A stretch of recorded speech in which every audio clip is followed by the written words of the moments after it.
Welcome to the Easy Tech and Fixit channel, and this is a quick video to talk about the updates that we're getting today. We are the second Tuesday of the month of January 2020, January 14th, 2020, and it's Patch Tuesday for Windows machines, Patch Tuesday being the Tuesday where we get security updates. So this is, of course, important to apply these updates. They are available for Windows 7, Windows 8.1, and several versions of Windows 10. What you see here is my version number for Windows 10 November 2019 update, which is build 18363.592. You'll get in here security updates so you'll see something like cumulative update. You'll see something that is the .NET Framework update and the malicious software removal tool update for January 2020.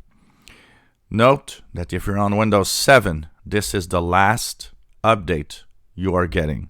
It's the end of the line for Windows 7 here, and starting from now, you might eventually, as the time goes by, start getting a little more security problems because the updates are not going to happen anymore.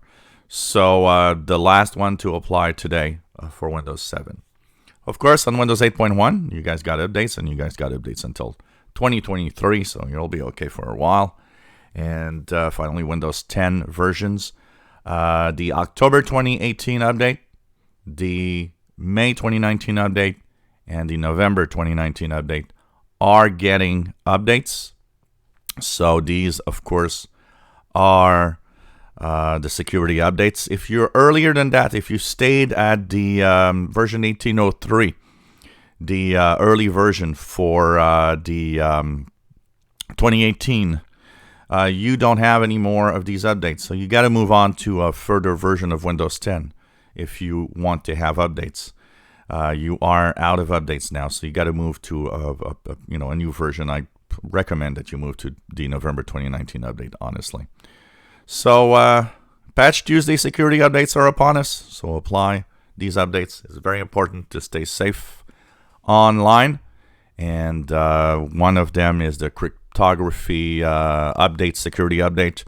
This is apparently a very big and critical flaw, so just apply these updates to stay safe. If you enjoy my videos, please subscribe, give us thumbs up. Thanks for watching.